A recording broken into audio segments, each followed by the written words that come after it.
Bienvenidos a un nuevo episodio de Sionismo, una identidad, un espacio donde exploramos la historia, las ideas y los acontecimientos que han dado forma al movimiento nacional del pueblo judío y al Estado de Israel. La tarde del 17 de septiembre de 2024 parecía una tarde normal en el Líbano.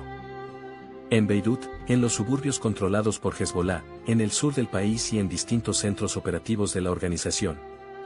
Miles de personas realizaban sus actividades cotidianas sin imaginar que estaban a punto de convertirse en protagonistas de una de las operaciones de inteligencia más sorprendentes de la historia moderna. A las 3:30 de la tarde comenzaron a escucharse pitidos por todo el país. Eran sonidos familiares. Mensajes entrantes en vipes que miles de miembros de Hezbolá llevaban encima todos los días. Nadie se alarmó. Un hombre caminando por una calle de Beirut escuchó el sonido y llevó la mano al cinturón. Otro lo sacó del bolsillo mientras conversaba con un compañero. Otro más estaba sentado en un automóvil y levantó el aparato para leer la pantalla. La reacción fue exactamente la que cualquiera tendría después de escuchar una alerta en un dispositivo de comunicación. Entonces comenzaron las explosiones. Al principio parecía imposible entender lo que estaba ocurriendo. En distintos puntos del país comenzaron a llegar reportes de heridos. Después llegaron más. Y más. En cuestión de minutos los hospitales comenzaron a llenarse. Ambulancias atravesaban las calles a toda velocidad. Médicos y enfermeras corrían entre salas abarrotadas. Las redes sociales se llenaron de videos grabados por personas que tampoco comprendían lo que estaban viendo. Miles de personas habían resultado heridas. Entre los afectados había miembros de Hezbolá de distintos niveles, operadores, funcionarios y mandos. También apareció entre los heridos el embajador iraní en el Líbano, un hecho que llamó inmediatamente la atención del mundo entero. Conforme avanzaban las horas, las cifras seguían creciendo. Los hospitales estaban desbordados y la confusión era total. Lo más inquietante era que nadie sabía qué estaba pasando. Algunos pensaban que se trataba de una falla masiva. Otros creían que Israel había logrado hackear los dispositivos. Otros hablaban de una nueva tecnología de guerra electrónica. Las teorías se multiplicaban a la misma velocidad que los videos circulaban por Internet. Pero dentro de Hezbolá la preocupación era mucho más profunda. Lo que había ocurrido no parecía un accidente. Los afectados pertenecían principalmente a la organización. Aquello significaba que alguien había logrado penetrar uno de los sistemas de comunicación más sensibles de Hezbolá. Y la pesadilla apenas comenzaba. Al día siguiente, cuando todavía estaban tratando de entender lo ocurrido, radios portátiles comenzaron a explotar también. Algunos estallaron incluso durante funerales de personas que habían muerto el día anterior. El impacto psicológico fue enorme. De repente, cualquier aparato electrónico se convirtió en motivo de sospecha. Había quienes temían tocar dispositivos que llevaban años utilizando. Había quienes desconectaban equipos por miedo a que explotaran. La sensación de seguridad desapareció de golpe.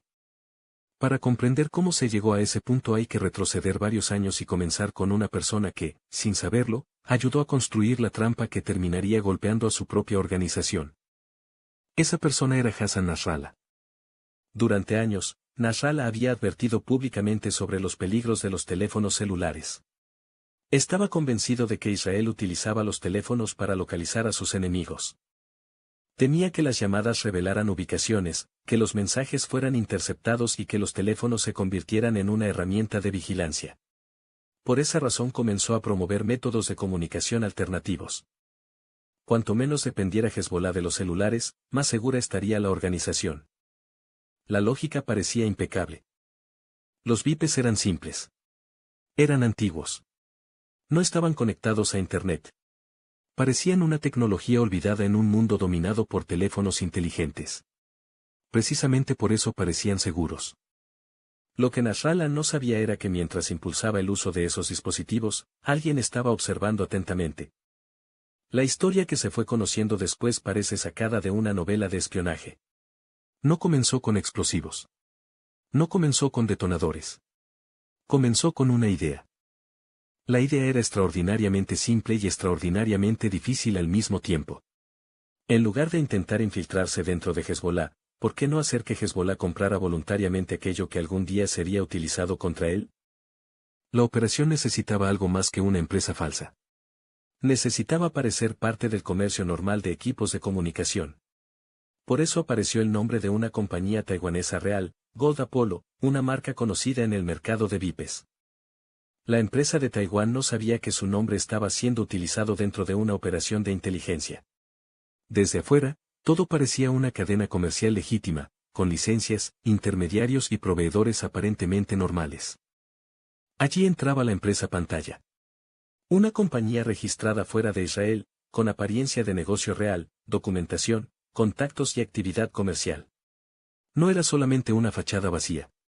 Para que la mentira funcionara, también atendía clientes reales y vendía productos normales. Esa era parte de la sofisticación. Si alguien investigaba, encontraba una empresa que existía, que respondía, que tenía operaciones y que no parecía creada únicamente para Hezbollah. Pero los dispositivos destinados a Hezbollah eran otra cosa. Mientras algunos clientes recibían aparatos ordinarios, los VIPes preparados para la organización seguían una línea separada. Parecían productos comerciales legítimos, llevaban una marca reconocible y llegaban a través de una cadena de suministro aparentemente confiable, pero en su interior escondían una batería modificada con explosivo. Ese detalle es clave para entender la operación. El engaño no consistía solamente en fabricar un aparato explosivo. Consistía en envolverlo dentro de una realidad comercial creíble. La empresa taiwanesa servía como nombre confiable, la empresa Pantalla servía como puente, los clientes reales servían como prueba de normalidad y los catálogos convertían el producto en algo deseable. Hezbollah no estaba comprando un aparato sospechoso a un desconocido. Creía estar comprando equipo profesional, de una marca conocida, a través de una estructura comercial que parecía legítima. Esa fue la verdadera genialidad de la operación, no obligaron a Hezbollah a tomar los VIPes, hicieron que los pidiera. Para lograrlo era necesario construir una realidad completa. No bastaba con fabricar dispositivos. Había que crear empresas. Había que diseñar identidades corporativas. Había que producir catálogos. Había que abrir páginas web. Había que fabricar confianza. Los responsables de la operación entendían que el producto más importante no era el aparato. El producto más importante era la credibilidad. Poco a poco comenzaron a aparecer empresas aparentemente normales. Empresas capaces de vender equipos de comunicación, ofrecer soporte técnico y responder preguntas de potenciales compradores. Todo debía parecer legítimo porque Hezbollah no era un cliente ingenuo. La organización llevaba décadas sobreviviendo precisamente gracias a su paranoia y a sus procedimientos de seguridad. La primera etapa habría comenzado con radios portátiles. Miles de dispositivos fueron adquiridos y distribuidos dentro de la organización. Funcionaban correctamente. Cumplían su función. No levantaban sospechas. Durante años formaron parte de la vida cotidiana de quienes los utilizaban. Después llegó la segunda fase. Los VIPes. En aquel momento surgió un problema que estuvo a punto de poner en riesgo toda la operación. Los dispositivos eran más pesados que los modelos convencionales. Había una razón para ello. Dentro de la batería se ocultaba una pequeña carga explosiva y el peso adicional podía despertar sospechas. Aquello representaba un desafío enorme. Bastaba con que alguien comparara un modelo con otro y se preguntara por qué pesaba tanto. Bastaba con que un técnico curioso decidiera investigarlo.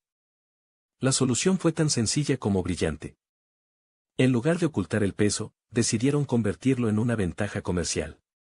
Los VIPes comenzaron a promocionarse como dispositivos de uso rudo, resistentes al agua, resistentes al polvo y equipados con baterías de larga duración. Lo que parecía un defecto se transformó en argumento de venta. Los compradores dejaron de preguntarse por qué pesaban tanto y comenzaron a verlo como una señal de robustez. Los dispositivos siguieron entrando al Líbano. Año tras año. Mes tras mes.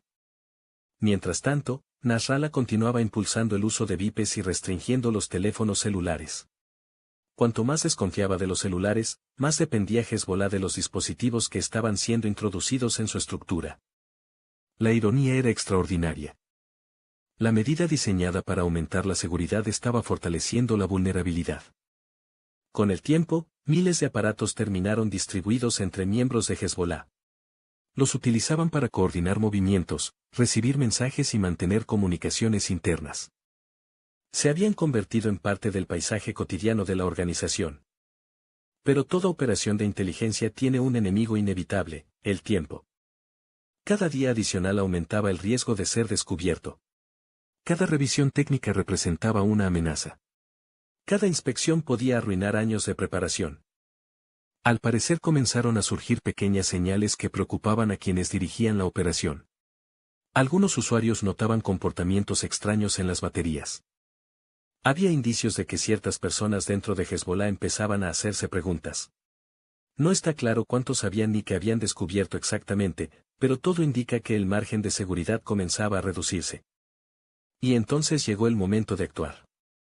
Lo que ocurrió después demuestra hasta qué punto había llegado el nivel de planificación. Los responsables no querían simplemente hacer explotar los dispositivos. Querían que los usuarios los estuvieran sosteniendo en sus manos cuando ocurriera la detonación.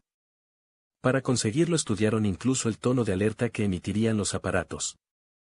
No podía ser cualquier sonido. Tenía que sonar urgente. Tenía que provocar una reacción inmediata. Tenía que hacer que quien escuchara el pitido sintiera la necesidad de revisar el mensaje en ese mismo instante. Al final se seleccionó una alerta diseñada específicamente para maximizar esa reacción humana tan básica. Escuchar un mensaje importante y mirar la pantalla. También se calculó cuidadosamente la cantidad de explosivo. El objetivo no era producir grandes explosiones ni causar destrucción masiva. La carga fue diseñada para concentrar el daño principalmente en la persona que portaba el dispositivo, minimizando en la medida de lo posible los daños a quienes se encontraban alrededor. Ese detalle resulta particularmente revelador. Durante años se había preparado la infiltración. Se había estudiado el producto. Se había estudiado la cadena de suministro. Se había estudiado el comportamiento de los compradores. Y finalmente se había estudiado incluso la reacción psicológica del usuario en el instante de la detonación. Todo estaba listo. Y así regresamos al 17 de septiembre de 2024. Miles de VIPs distribuidos por todo el Líbano. Miles de usuarios confiando plenamente en ellos. Miles de personas convencidas de que aquellos dispositivos representaban una alternativa más segura que los teléfonos celulares. Entonces llegó la señal. Los aparatos emitieron la alerta. Los usuarios reaccionaron exactamente como se esperaba. Buscaron el dispositivo. Lo tomaron. Lo acercaron a la vista. Y comenzaron las explosiones. Lo que siguió fue una combinación de caos, miedo y desconcierto. Hezbollah descubrió que alguien había logrado infiltrarse profundamente en uno de los sistemas que consideraba más seguros. No se trataba de una oficina infiltrada ni de un espía capturado. Era algo mucho más inquietante. La infiltración estaba dentro de los objetos que utilizaban todos los días. Ese descubrimiento produjo un daño psicológico enorme. Porque destruir un edificio es relativamente sencillo. Destruir la confianza es mucho más difícil. Durante años Hezbollah había construido una reputación basada en la disciplina, la seguridad y la capacidad de operar en secreto. Sin embargo, aquella tarde quedó claro que alguien había logrado penetrar su sistema durante años sin ser detectado. Muchos analistas consideran que ese fue el verdadero éxito de la operación. No solamente las bajas producidas. No solamente los equipos destruidos. Sino la sensación de vulnerabilidad que dejó detrás. De repente, cualquier dispositivo podía ser sospechoso. Cualquier proveedor podía estar comprometido. Cualquier compra podía esconder una sorpresa. Esa incertidumbre es devastadora para una organización que depende de la confianza interna. La historia también refleja una característica fundamental del Estado de Israel. Desde su creación, Israel ha tenido que enfrentarse a enemigos más numerosos y, en muchos casos, mejor dotados en términos demográficos y geográficos. Eso obligó al país a desarrollar ventajas en otros terrenos: inteligencia, tecnología, innovación y capacidad de anticipación. La operación de los VIPs es un ejemplo extremo de esa filosofía. No fue una batalla convencional. No fue una ofensiva aérea. No fue una invasión.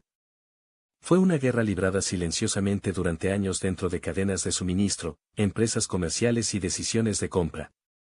Quizá lo más impresionante de toda esta historia sea la diferencia entre el tiempo de preparación y el tiempo del resultado. La explosión duró apenas unos segundos. La operación que la hizo posible requirió años de planificación, infiltración, pruebas, logística y paciencia. El 17 de septiembre no fue realmente el inicio de la historia. Fue el final. El final visible de una operación que había comenzado mucho antes, cuando alguien decidió que la mejor forma de derrotar a un enemigo no era atacarlo directamente, sino convencerlo de comprar voluntariamente la herramienta que algún día sería utilizada contra él. Y cuando los primeros pitidos comenzaron a escucharse aquella tarde en el Líbano, la operación ya estaba terminada.